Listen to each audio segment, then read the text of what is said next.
जय Hind and hello guys, स्वागत है आपका आपके अपने YouTube चैनल ज्ञानदेह होस्ट में। और इस वीडियो में मैं आपको बताने वाला हूं रेलवे रिक्रूटमेंट बोर्ड यानी कि RRB group D online form 2026 के बारे में, जहां पर गाइस आपको लेटेस्ट अपडेट के साथ में आपके राशन से लेकर प्रिंट तक फॉर्म को कैसे फिल करना है इसके बारे में जानकारी दी जाएगी। और गाइज यहाँ पर ये वीडियो आपके लिए शुरुआत में 2 से 3 मिनट काफ़ी इंपॉर्टेंट होने वाली है, इसलिए आप इस पार्ट को स्किप मत कीजिएगा। तो गाइज चलिए शुरू करते हैं। और गाइज अगर आपने अभी तक वीडियो को लाइक शेयर नहीं किया हो तो फटाफट से वीडियो को लाइक शेयर करके चैनल को जरूर सब्सक्राइब कर लेना। इसके बाद गाइज यहाँ पर जो लिंक मैंने वीडियो को डिस्क्रिप्शन में दिया है आप ओपन करेंगे, आपको जानने को मिलेगा कि भर्ती आपकी 22,000 पोस्ट पर निकाली हुई है। और आप ये देख सकते हैं इसका शॉर्ट नोटिस है, जिसमें कि आपको ये बोला गया है कि 21 जनवरी 2026 से लेकर के 20 फरवरी 2026 तक आप 22,000 पोस्ट पर फॉर्म को फिल कर पाएंगे, जिसमें कि आपको 18,000 रुपये इनिशियल पे यानी कि सैलरी मिलेगा। और एज लिमिट आपकी 18 से 33 साल के बीच रखी गई है, जहां पर आपकी एज 1/1/2026 तक काउंट होगी, यानी कि 1/1/2026 तक आपकी उम्र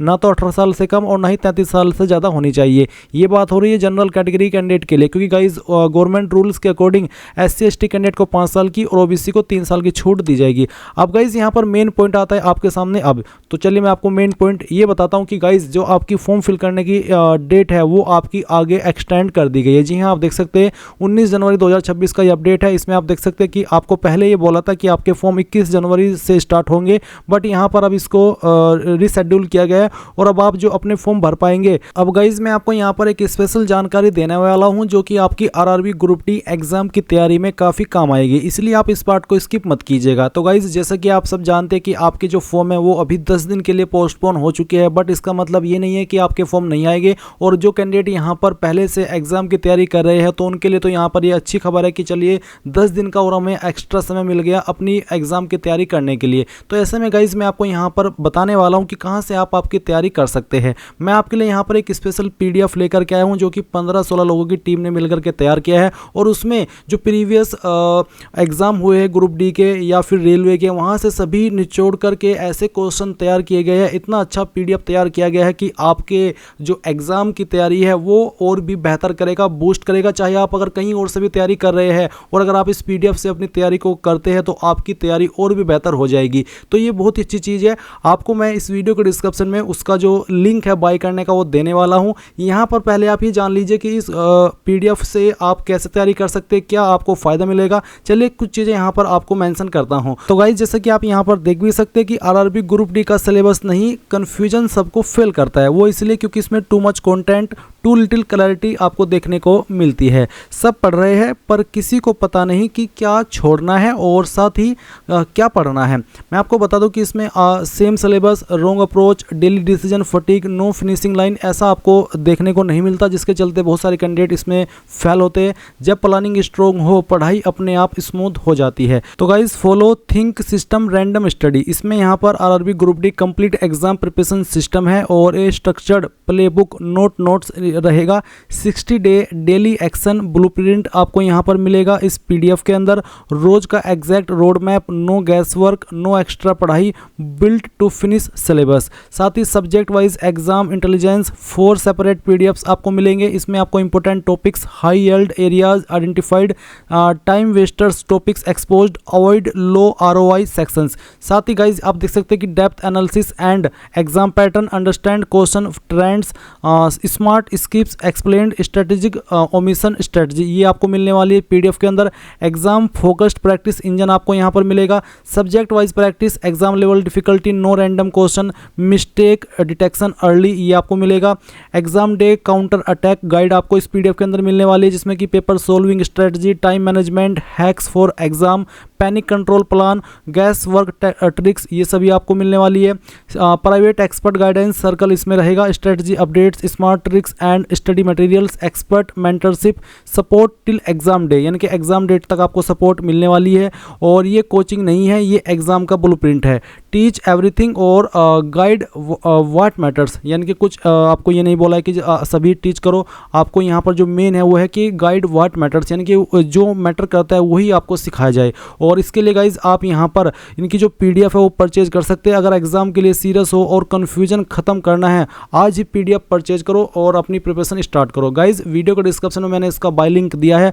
और गाइज साथ ही साथ आपको जो कॉन्टैक्ट है, डिटेल्स है, वो भी आपको मिलने वाली है। अगर आपको कोई भी प्रॉब्लम प्रॉब्लम हो, कोई भी डाउट हो, तो वो आप डायरेक्टली कॉन्टैक्ट करके क्लियर कर सकते हैं। तो जाइए वीडियो के डिस्क्रिप्शन में और कमेंट पिन में आपको बाय लिंक दिया है, जल्दी से बाय कर लीजिए। और अगर कोई भी सवाल डाउट हो या फिर कोई भी इशू आ रहा हो तो आप कमेंट के माध्यम से पूछ लीजिएगा। वो आप 21 जनवरी 2026 की जगह 31 जनवरी 2026 से भर पाएंगे। और फॉर्म आपकी फिल करने की लास्ट डेट यहाँ पर 2 मार्च 2026 रखी गई है। तो गाइज ऐसे में यहाँ पर अब आपको थोड़ा सा और वेट करना होगा, क्योंकि जैसे कि मैंने आपको बताया कि आपके फॉर्म फिल करने की डेट 10 दिन आगे बढ़ चुकी है। बट गाइज इसका ये मतलब नहीं है कि आप आपका जो रजिस्ट्रेशन है वो अभी नहीं कर सकते। आप अभी भी आपका जो रजिस्ट्रेशन है वो कर सकते हैं, बट जो आपका अप्लाई करने का लिंक है वो आपका 31 जनवरी 2026 में एक्टिवेट होगा। तो गाइज ये मैंने इन्फॉर्मेशन आपको पहले ही दे दी है ताकि आपको कोई मिसकन्फ्यूजन न हो, मिसअंडरस्टैंडिंग न हो, क्योंकि अभी आपको यूट्यूब के ऊपर 21 तारीख के अंदर काफ़ी सारी ऐसी वीडियोस देखने को मिलेगी जहां पर ये बोला जाएगा, जो कि फेक वीडियोस होगी, कि आपके फॉर्म स्टार्ट हो चुके हैं, आप ऐसे करके फॉर्म भर लीजिए। बट गाइज जो सच है वो मैंने आपको बता दिया। अभी आप सिर्फ आपका जो रजिस्ट्रेशन है वो कर सकते हैं, OTR जिसको आप वन टाइम रजिस्ट्रेशन बोलते हैं। और जब आपका 31 जनवरी में अप्लाई लिंक एक्टिवेट होगा तब आपका जो बाकी का फॉर्म है वो कंप्लीट कर लेना। अब चलिए बताता हूँ कि इसमें कैसे आपको OTR करना होगा, और फिर डेमो के लिए मैं आपको ये भी बता दूंगा कि कैसे आपको बाकी का फॉर्म सबमिट करना है पुरानी वीडियो का इस्तेमाल करके, जो कि लास्ट टाइम ग्रुप डी की ये भर्ती आई थी वहाँ से लिया जाएगा। एंड वो इसलिए लिया जाएगा ताकि आप अगर इस वीडियो को 31 जनवरी के बाद वॉच कर रहे हो तो आपको समझ में आ सके कि हाँ यार ये फॉर्म कैसे हमें कंप्लीट करना है। तो गाइज जो लिंक वीडियो के डिस्क्रिप्शन में दिया हुआ है आप ओपन करेंगे तो आपको यहाँ पर भी सभी की सभी इन्फॉर्मेशन सरल वे में देखने को मिल जाएगी, जैसे कि आप यहाँ पर चेक कर सकते हैं। इसमें 10वीं पास कैंडिडेट भी अप्लाई कर सकते हैं और ITI वाले भी, और जिन्होंने अप्रेंटिसशिप की है NCVT के द्वारा वो भी इसमें अप्लाई कर सकते हैं।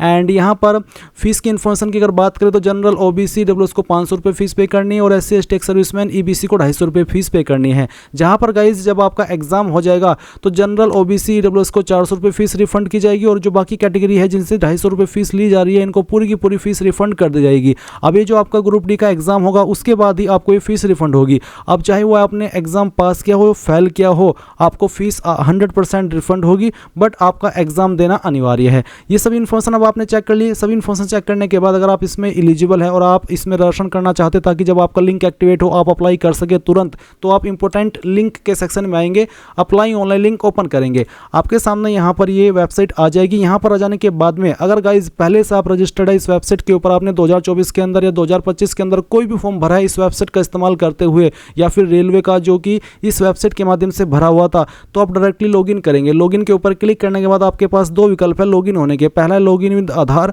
यानी कि आधार का इस्तेमाल करके आप लॉगिन हो सकते हैं, जिसमें कि आपको वो नंबर यहाँ पर डालना है जो आधार के साथ में लिंक है। फिर जनरेट आधार OTP के ऊपर क्लिक करना है, आपके नंबर पर OTP जाएगा, फिर आप यहाँ पर क्लिक करेंगे और आई एम नॉट रोबोट के ऊपर क्लिक करके लॉगिन हो जाएंगे।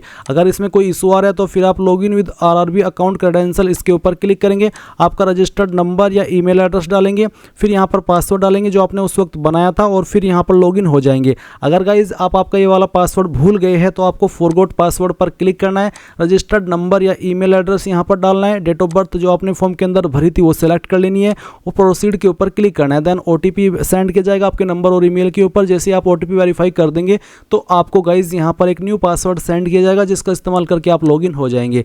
गाइज ये तो हुई उन कैंडिडेट की बात जो कि पहले से रजिस्टर्ड है। अभी हम यहाँ पर बात करते हैं उन कैंडिडेट की जो कि रजिस्टर्ड नहीं है, जिनको यहाँ पर पहली बार RRB ग्रुप डी फॉर्म को फिल करने का मौका मिल रहा है। तो उनको पहले इस वेबसाइट के ऊपर अकाउंट बनाना होगा। अकाउंट बनाने के लिए आप क्या करेंगे, आप यहाँ पर क्रिएट एन अकाउंट इसके ऊपर क्लिक करेंगे। इसके ऊपर क्लिक करने के बाद भी आपको यहाँ पर यही नोटिस दिया जा रहा है कि अगर आपने 2024 या 2025 में कोई भी फॉर्म भरा है जो कि CEN RRB के द्वारा जारी हुआ था तो आपका अकाउंट बना हुआ है। आप दोबारा अकाउंट मत बनाइए, आप डायरेक्टली उसी इन्फॉर्मेशन का इस्तेमाल करके लॉगिन कीजिए।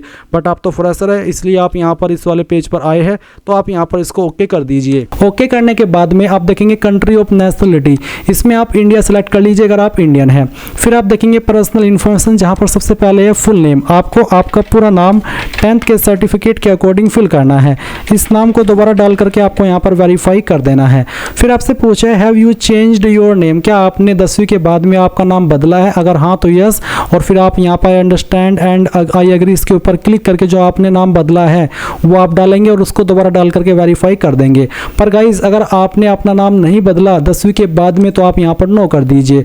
अब जो आपका डेट ऑफ बर्थ है वो आप कैलेंडर के ऊपर क्लिक करके सिलेक्ट कर लेंगे, पहले ईयर फिर यहाँ से आपका मंथ और उसके बाद में डे, तो आपकी डेट ऑफ बर्थ इस तरह से आ जाएगी। उसको दोबारा सिलेक्ट करके आप यहाँ पर वेरीफाई कर दीजिएगा। फिर आएगा जेंडर, आपको आपका जेंडर सिलेक्ट करना है, जेंडर को दोबारा सिलेक्ट करके वेरीफाई कर लेना है। अब आप यहाँ पर फादर नेम डालेंगे, फादर नेम भी आपको 10th के सर्टिफिकेट के अकॉर्डिंग यहाँ पर भरना है। अब उसको दोबारा डाल करके वेरीफाई भी कर देना है। सेम वे में आप आपकी मदर्स का नेम यानी कि माता जी का नाम डालेंगे और उसको दोबारा डाल करके वेरीफाई कर देंगे। फिर आप आपका ईमेल एड्रेस डालेंगे जो कि आप रजिस्टर करना चाहते हैं और फिर जनरेट ईमेल ओटीपी पर जैसे ही क्लिक करेंगे आपकी ईमेल के ऊपर एक ओटीपी जाएगा जो कि आप यहाँ पर डाल करके वेरीफाई करेंगे। अब आप मोबाइल नंबर डालेंगे और मोबाइल ओटीपी जनरेट करने के बाद में वो ओटीपी यहाँ पर डाल देंगे। इसके बाद आपके सामने दो ऑप्शन है, वेरिफिकेशन थ्रू डिजिलॉकर और दूसरा वेरिफिकेशन थ्रू आधार कार्ड। किस माध्यम से आप यहाँ पर वेरिफिकेशन करना चाहते हैं, डिजिलॉकर अकाउंट के माध्यम से या फिर आधार कार्ड के माध्यम से, तो जो भी माध्यम आप सिलेक्ट करना चाहे उसी के ऊपर आप क्लिक करेंगे। अगर आप वेरिफिकेशन थ्रू आधार कार्ड के ऊपर क्लिक करते हैं तो आपको यहाँ पर आपका आधार कार्ड का नंबर डालना है और फिर जनरेट आधार ओटीपी के ऊपर क्लिक करना है। आपके नंबर के ऊपर वो ओटीपी जाएगा जो कि आपने आधार के साथ में लिंक किया है। उस नंबर पर जैसे ही ओटीपी आए वो आप यहाँ पर डालिएगा और वेरीफाई के ऊपर क्लिक करके उसको वेरीफाई कर दीजिएगा। फिर आप यहाँ पर टिक करेंगे। उसके बाद में आप यहाँ पर एक पासवर्ड क्रिएट करेंगे। पासवर्ड आपका कैसा हो उसका एग्जाम्पल आप देख लीजिए। आपके पासवर्ड के अंदर इंग्लिश का कैपिटल लेटर, स्मॉल लेटर, एक स्पेशल कैरेक्टर और साथ ही एक डिजिट, कुछ इस तरह का पासवर्ड आपको बनाना है।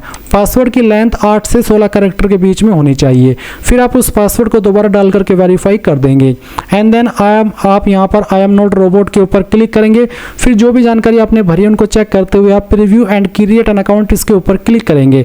Preview and create an account के ऊपर क्लिक करने के बाद जो जानकारी अभी आपने भरी उनका प्रीव्यू आपके सामने आएगा, यानी कि आप एक बार फिर से सभी जानकारी को चेक कर सकेंगे और देख सकेंगे कि हाँ आपसे कहीं पर कोई मिस्टेक तो नहीं हो गई है।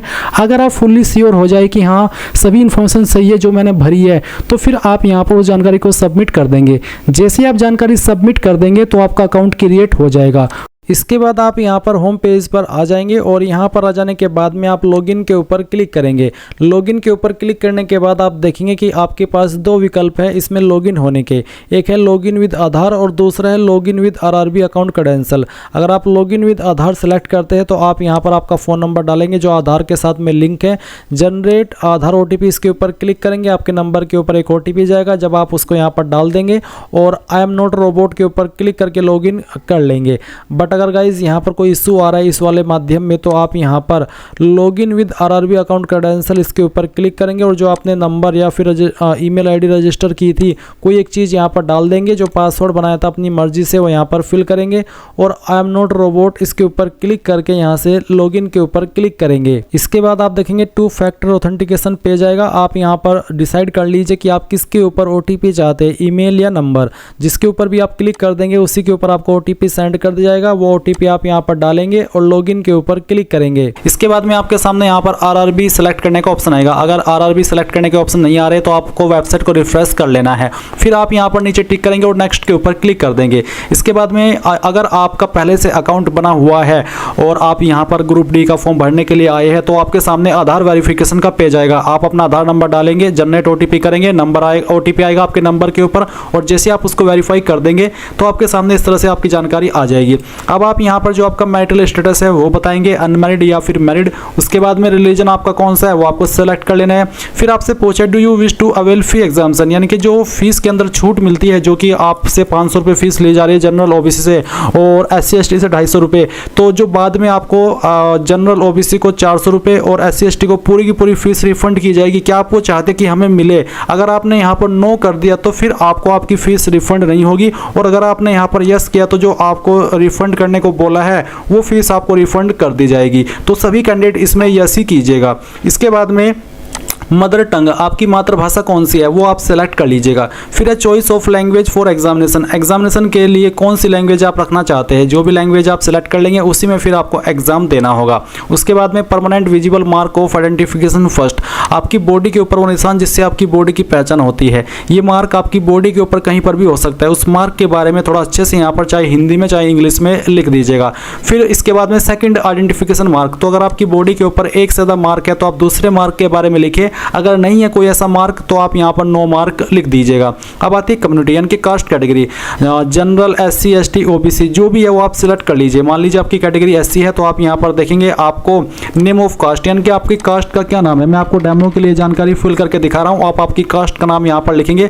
फिर कम्युनिटी सर्टिफिकेट नंबर, जो आपका कास्ट सर्टिफिकेट है वो आपका सेंट्रल का होना चाहिए और उसके ऊपर जो सर्टिफिकेट नंबर दिया है वो आप यहाँ पर डालेंगे। उसके बाद में आपका सर्टिफिकेट इनमें से कौन सी अथॉरिटी ने जारी किया है, आपको आपका सर्टिफिकेट उठाना है और उसमें नीचे की तरफ जहाँ पर मोहर लगी हुई होती है वहीं पर सक्षम अधिकारी के बाद में लिखा होता है उस पोस्ट के अधिकारी का नाम या फिर उस पोस्ट का अधिकारी जिसने वो जारी किया है। अगर आपका सर्टिफिकेट तहसीलदार ने जारी किया तो आप यहाँ पर इसमें तालुका मजिस्ट्रेट सेलेक्ट कर सकते हैं या फिर उसमें जिस भी पोस्ट के अधिकारी की पोस्ट लिखी है अगर वो इंग्लिश में है तो आपको हिंदी के अंदर ट्रांसलेट कर लेना है गूगल के अंदर जाकर के और फिर इंग्लिश में जो भी उसकी रैंक निकल के आएगी वो रैंक आपको यहाँ पर सेलेक्ट कर लेनी है। इन सभी के पोस्ट के अधिकारी द्वारा जो जारी आपके ये सर्टिफिकेट होते हैं सेंट्रल का कास्ट के, तो वो आप यहाँ पर सिलेक्ट कर लीजिएगा। तो मेरा तालुका मजिस्ट्रेट यानी कि तहसीलदार ने जारी किया इसलिए मैं यहाँ पर ये सिलेक्ट कर लिया है। तहसीलदार, नायब तहसीलदार इस तरह की पोस्ट रहती है तो आपको जैसे कि मैंने कहा कि कास्ट सर्टिफिकेट चेक करना होगा, वहीं पर ये इन्फॉर्मेशन आपको मिलेगी। फिर कौन सी स्टेट के द्वारा जारी हुआ है वो स्टेट आप यहाँ पर सिलेक्ट करेंगे और उसके बाद में आपका आता है किस डेट में सर्टिफिकेट जारी हुआ है। तो जिस भी डेट में जारी हुआ है वो डेट आप सिलेक्ट कर लीजिएगा। ये डेट भी आपको आपके कास्ट सर्टिफिकेट के ऊपर देखने को मिल जाएगी। अब आता है do you wish to avail free rail travel pass for the exam, जो SC ST को मिलता है तो क्या आप वो फ्री रेल ट्रेवल पास लेना चाहते हैं, अगर हाँ तो यस करें, अगर नो तो आप नो करिएगा। और फिर आप अगर यस कर रहे हैं तो बताइए कि आपका नज़दीकी रेलवे स्टेशन कौन सा है। इसके अलावा आप अपलोड डॉक्यूमेंट के ऊपर क्लिक करके जो आपका कास्ट सर्टिफिकेट है वो अपलोड करेंगे। आप यहाँ पर देखेंगे चूज फाइल का ऑप्शन है, आपको आपका कास्ट सर्टिफिकेट PDF के रूप में अपलोड करना है। अगर वो इमेज में है तो आप गूगल के अंदर आइए और इमेज टू PDF सर्च कीजिए। ये जो वेबसाइट आएगी पहले वाली ये ओपन कीजिए, उसके बाद में सिलेक्ट JPG इमेज इसके ऊपर क्लिक कीजिए और फिर यहाँ पर आपका जो कास्ट सर्टिफिकेट है वो सिलेक्ट करना है, ओपन करना है। इस तरह से फाइल आएगी, कन्वर्ट टू PDF कर दीजिए, आपकी फाइल PDF के अंदर कन्वर्ट हो जाएगी। फिर आप यहाँ पर ब्राउज के ऊपर क्लिक करेंगे, उसके बाद में इस फाइल को आप यहाँ पर सेलेक्ट कर लेंगे, ओपन करेंगे। मैं डेमो के लिए इस फाइल को यहाँ पर अपलोड करके दिखा रहा हूं और अगर आपकी फाइल का साइज 500 KB से ज़्यादा हुआ तो वो अपलोड नहीं हो पाएगी। इसलिए गाइज आप यहां पर गूगल के अंदर आइएगा और आपको PDF साइज इंक्रीज या PDF साइज डिक्रीज, तो अगर आपको इंक्रीज करना है तो आप लिखेंगे PDF साइज इंक्रीज और अगर आपको कम करना है तो आपको डिक्रीज। तो मुझे डिक्रीज करना है तो मैं यहाँ पर PDF साइज डिक्रीज करता हूँ। उसके बाद में आप यहाँ पर देख सकते हैं कंप्रेस PDF, इसके ऊपर क्लिक करके आप PDF साइज को कम कर सकते हैं और उसके बाद उस फाइल को जैसे आप अपलोड कर देंगे आप यहाँ पर नीचे आएंगे और सेव एंड नेक्स्ट के ऊपर क्लिक करेंगे। तो यहाँ पर गाइज मैंने अपनी जो PDF फाइल है वो अपलोड कर दी है, आप देख सकते हैं डॉक्यूमेंट अपलोडेड सक्सेसफुली। अब आप देखेंगे पोस्टल एड्रेस डिटेल यानी कि आपके प्रेजेंट एड्रेस की जानकारी।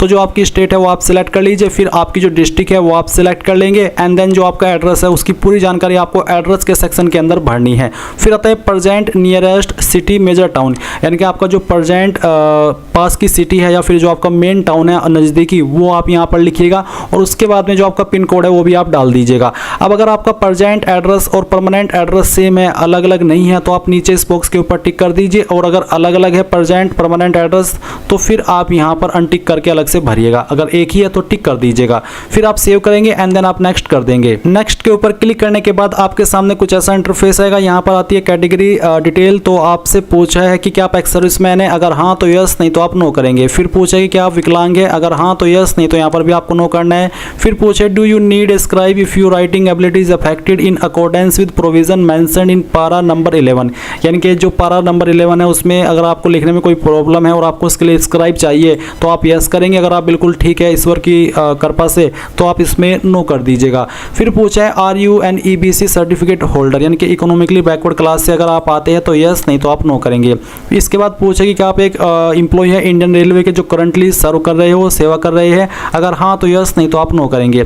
फिर यहाँ पर है name of the current department organisation, तो अगर आप यहाँ पर किसी रेलवे के अलावा किसी अन्य डिपार्टमेंट के अंदर काम कर रहे हैं जैसे कि central government, state government government PSU तो आप वो सेलेक्ट कर ले। अगर आप बेरोजगार है तो आप नॉट एप्लीकेबल को टिक करेंगे। फिर पूछे कि are you a course completed act apprentice in railway, क्या आपने रेलवे के किसी भी स्टैब्लिशमेंट के अंदर एक्ट अप्रेंटिस की है? अगर हाँ तो यस, नहीं तो आप नो करेंगे। अगर आपने की है तो आप यस करने के बाद में आपका ट्रेड बताएंगे। इसमें ट्रेड स्पेसिफिकली सेलेक्ट करने का नहीं आ रहा है, इसलिए आप एनी डिसिप्लिन सेलेक्ट करेंगे। फिर आपने किस डेट में ट्रेनिंग स्टार्ट की थी अपने एक्ट अप्रेंटिस की, वो आपको यहाँ पर डेट सेलेक्ट करनी होगी इस तरह से, जैसे कि मैं आपको सेलेक्ट करके दिखा रहा हूँ। और कब आपने ट्रेनिंग कंप्लीट कर ली थी उसका जो ईयर है वो आपको यहाँ पर सेलेक्ट कर लेना है इस तरह से। और फिर यहाँ पर आप इसमें देखेंगे इफ़ योर रिजल्ट डिक्लेयर्ड, अगर आपका रिजल्ट डिक्लेयर हो गया तो यस करेंगे, नहीं तो आपको नो करना है। अगर आप यहाँ पर यस कर रहे हैं तो फिर आपको यहाँ पर सर्टिफिकेट नंबर देना है, सर्टिफिकेट डेट देनी है और मार्क्स ऑब्टेन्ड देने हैं कि आपको कितने नंबर आए थे, और उसके बाद में फुल मार्क्स आपको यहाँ पर भरने हैं। तो इस तरह से आप ये जो आपकी इन्फॉर्मेशन है यहाँ पर भरिएगा। इसके बाद में गाइज आपके सामने bank detail for refund of fee, यानी कि जो फीस आपको रिफंड की जाएगी वो इसी अकाउंट के अंदर की जाएगी और उसी की जानकारी आपसे यहाँ पर ली जा रही है। तो refund of fee account holder name, यानी कि किस अकाउंट के अंदर आप फीस लेना चाह रहे हैं, जिस नाम पर वो बैंक अकाउंट है उसका नाम आप यहाँ पर भरेंगे। आप आपका खुद का नाम दे सकते हैं या फिर अगर आपका किसी फैमिली मेंबर का अकाउंट है तो वो भी आप यहाँ पर दे सकते हैं। उसके बाद में आपको bank account holder bank account का जो नंबर है वो आपको यहाँ पर डालना है और उसके बाद उस नंबर को दोबारा डाल करके वेरीफाई करना है। एंड देन गाइज आप यहाँ पर refund of fee bank IFSC code, यानी कि जो बैंक का IFSC कोड है वो आप यहाँ पर भरिए।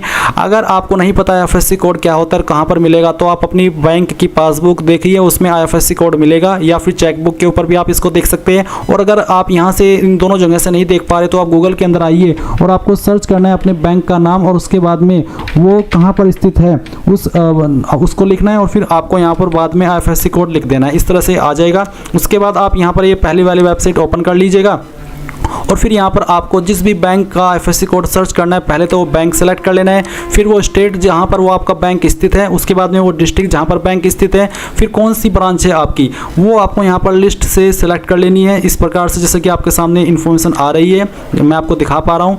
और उसके बाद आप यहाँ पर आएंगे और नीचे आपको आपका जो IFSC कोड है वो देखने को मिल जाएगा, जैसे कि आप यहाँ पर देख सकते हैं ये आपका IFSC कोड है। और जैसे आपको IFSC कोड प्राप्त हो जाए वो आप यहाँ पर डालिए और कन्फर्म के ऊपर क्लिक कीजिए। देन आपका बैंक नेम और आपका बैंक का एड्रेस यहाँ पर फाइंड कर ले जाएगा। फिर आप यहाँ पर सेव करेंगे एंड देन आप नेक्स्ट के ऊपर क्लिक कर देंगे। अब आपके सामने यहाँ पर क्वालिफिकेशन की जानकारी का सेक्शन आ जाएगा। अगर आपको यहाँ पर इसमें ब्लैंक दिखाई दे रहा है तो आप इसको एक बार रिफ्रेश कर लीजिए, अगेन रिफ्रेश कीजिए, क्योंकि सर्वर एरर की वजह से इस तरह से आ जाता है। मैंने पहले से इस वेबसाइट का इस्तेमाल करके फॉर्म भरा हुआ है और इसलिए यहाँ पर मेरी 10वीं की जानकारी भरी हुई है। मैं इसी जानकारी को एडिट करके आपको दिखाता हूँ। तो आपको मैट्रिकुलेशन सेलेक्ट करना होगा, अपनी स्टेट बतानी होगी जहाँ से आपने आपकी 10वीं की है, उसके बाद में आपकी डिस्ट्रिक्ट बतानी है, अपने बोर्ड का नाम यहाँ पर लिख देना है, किस साल के अंदर आपने आपकी 10वीं पास कर ली थी वो साल आप कैलेंडर के ऊपर क्लिक करके सेलेक्ट कर लेंगे, 10वीं का रोल नंबर डालेंगे। अब आता है SSLC matriculation, SSC 10th class certificate serial number. तो जो आपको आपकी सर्टिफिकेट मिली है 10th की वो आपको उठानी है और उस पर जो सर्टिफिकेट नंबर है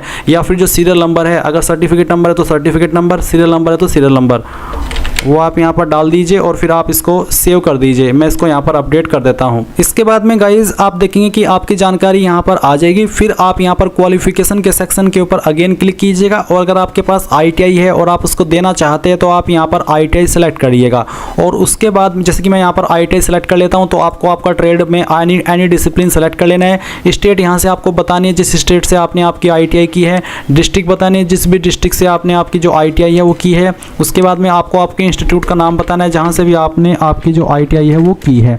और फिर गाइज आप यहाँ पर आपका जो डेट ऑफ पासिंग है वो बताएंगे कि किस डेट के अंदर आपने आपकी जो ITI है वो कंप्लीट कर ली थी, इस तरह से जैसे कि मैं आपको यहाँ पर सिलेक्ट करके बता रहा हूँ। फिर आप सर्टिफिकेट नंबर डालेंगे जो कि आपको आपके सर्टिफिकेट के ऊपर मिल जाएगा, किसके द्वारा आपको ये जारी हुआ है, NCVT या SCVT, वो आप सिलेक्ट कर लेंगे। फिर सर्टिफिकेट टाइप क्या है, नेशनल ट्रेड सर्टिफिकेट है या फिर स्टेट ट्रेड सर्टिफिकेट है, तो जो भी है वो ये आप सिलेक्ट करिए और उसके बाद में आप यहाँ पर ऐड के ऊपर क्लिक करेंगे तो जानकारी आपकी ऐड हो जाएगी। फिर से आप क्वालिफिकेशन के ऊपर क्लिक करेंगे और आपके पास अगर नेशनल अप्रेंटिसशिप सर्टिफिकेट है तो ये आप सिलेक्ट कर लेंगे। फिर आपको अन्य डिसिप्लिन सेलेक्ट कर लेना है। ट्रेड में स्टेट बतानी होगी जो भी आपके पास स्टेट है, उसके बाद में डिस्ट्रिक्ट। मैं आपको बता दूं कि यहाँ पर अप्लाई करने के लिए कोई एक ही चाहिए, चाहे 10वीं हो, चाहे ITI हो या फिर नेशनल अप्रेंटिसशिप सर्टिफिकेट है।